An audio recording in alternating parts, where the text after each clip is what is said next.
What was it that purple fella said from the Marvel movies? Is it fine, I'll do it myself. Something like that, I don't know. It's no secret that our digital devices practically run our lives. With screen times that look like our government's defense budget, we are all painfully aware that we spend way too much time being absorbed by the infinite information machines in our pockets. According to Raid Health, the average screen time for an adult is, whoa. Oh, 19 hours a day? I knew it was bad, but golly. Hold on, what's my screen time for my phone at? Wow. I averaged about 8 hours a day last week. You see the problem? That's a whole 8-hour work day. I'm on full time, dude. And you know what? I know you are too. I see you doom scrolling TikTok when you should be going to bed. So to help myself foster a healthier relationship with my devices and motivate you to do the same, I'm gonna go on a digital detox for an entire day and bring you along as my unwilling participant. So you're probably asking, hey idiot, how are you gonna make a video about detoxing from digital devices when you need your digital devices to make the video in the first place? Well, first of all, settle down. There's no need to be mean. You're gonna make me cry. Second of all, the way this is going to work is I'm going to spend the day digitally detoxing, and then the following day, I'm going to do all the same stuff I did during the detoxing and film all that while dropping some knowledge bombs on you about how much better we need to be, about how much time we spend on our devices. Got it? Cool. You like that? That was a knowledge bomb. Kind of like the one under your floorboards.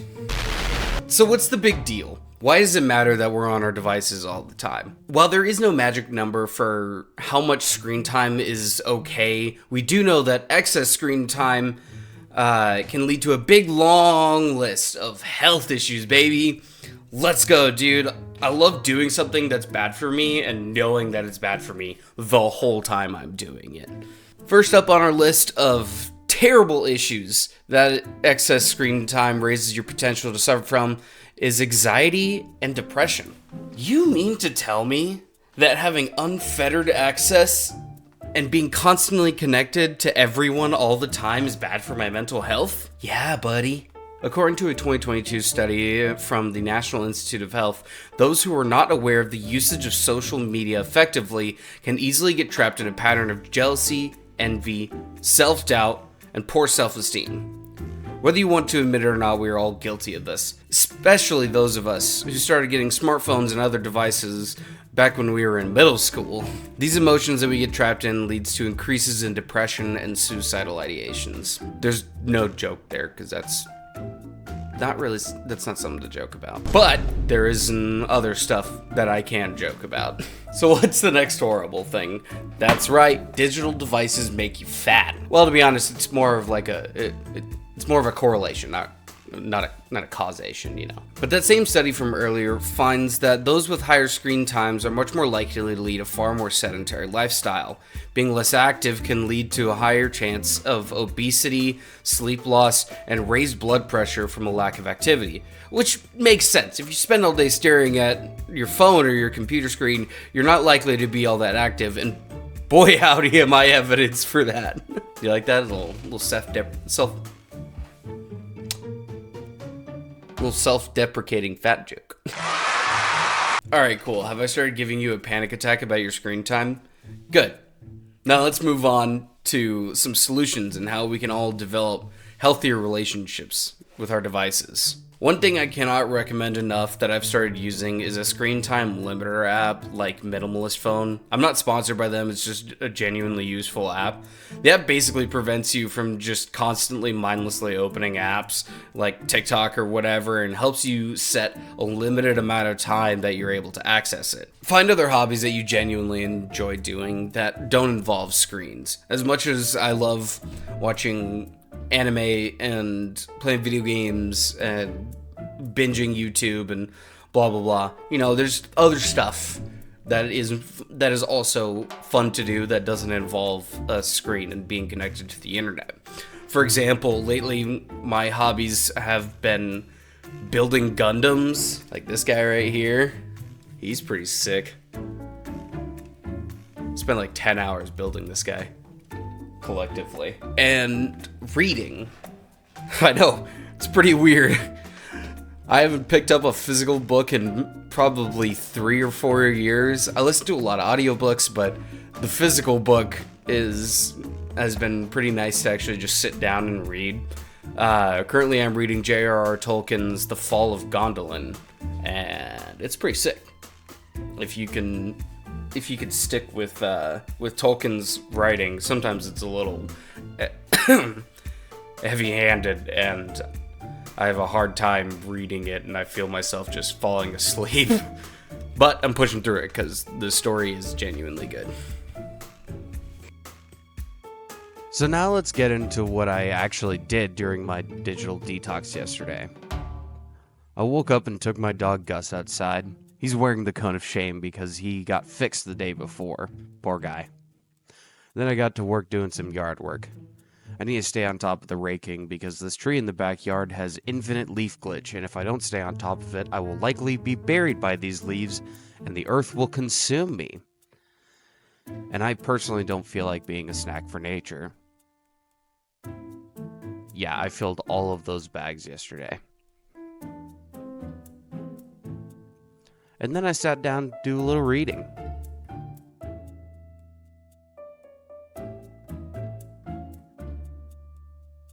But then I remembered, I actually don't know how to read. So I put the book down and went to look for something else to do. It was at this point that I finally fixed up some morning caffeine. I need lots of it because my body practically runs on the stuff. Thanks, Army.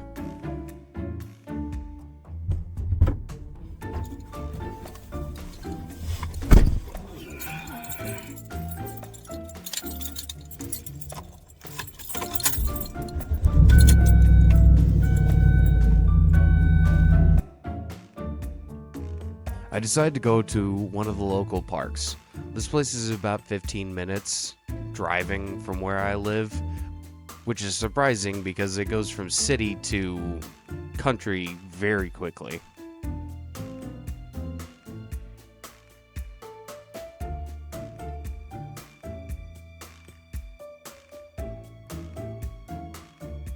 While I was on the hike, I had a dude moment because I found this really cool stick that I walked around with for a while.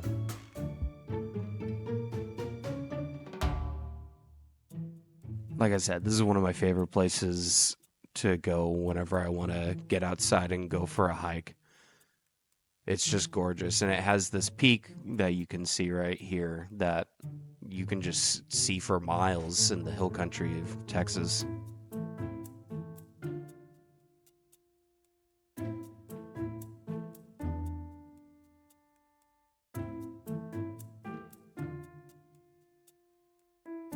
And then I was confused because I stumbled upon this house and I was worried I might have accidentally wandered onto someone's property. But I then found out that it's part of the park.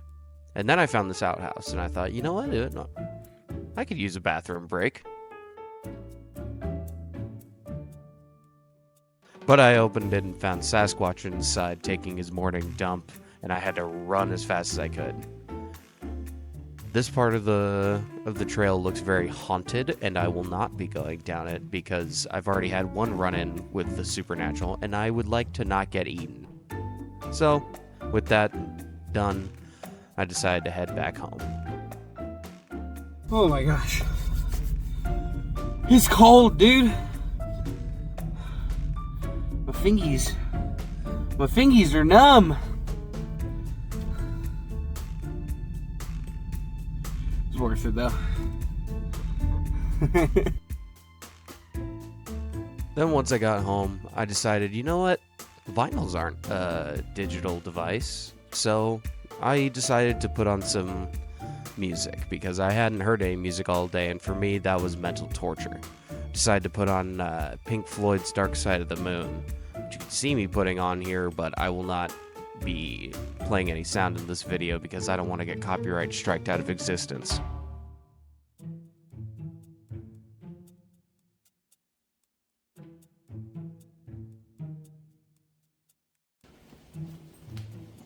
At this point, I was starting to get hungry, but I was also feeling creative, so I decided to try something I hadn't done before, making pancakes from scratch. Gathered up all the ingredients and got to mixing.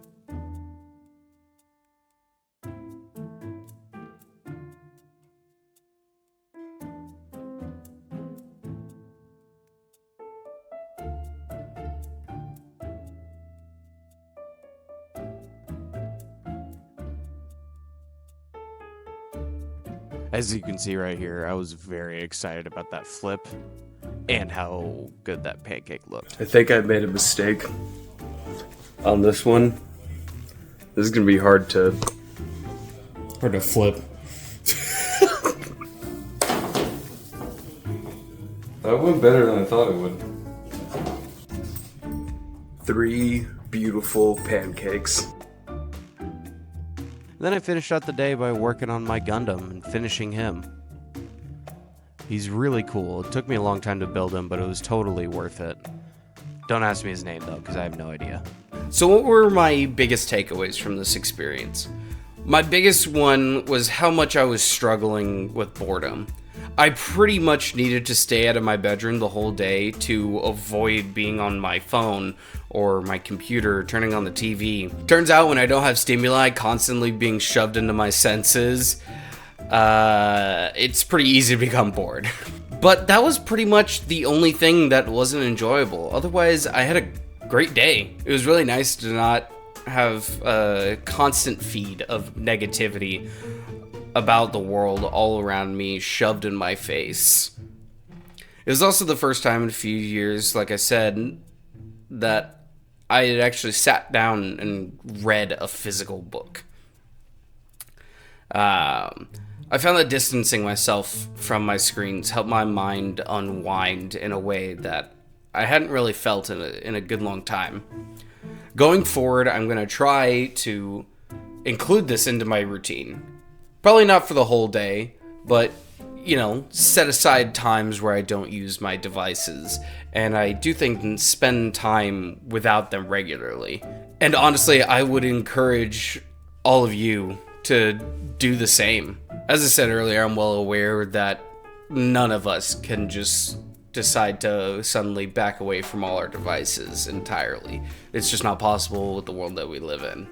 And because in the grand scheme of things, these digital devices haven't really been around that long, we're still learning how to have a healthy relationship with them.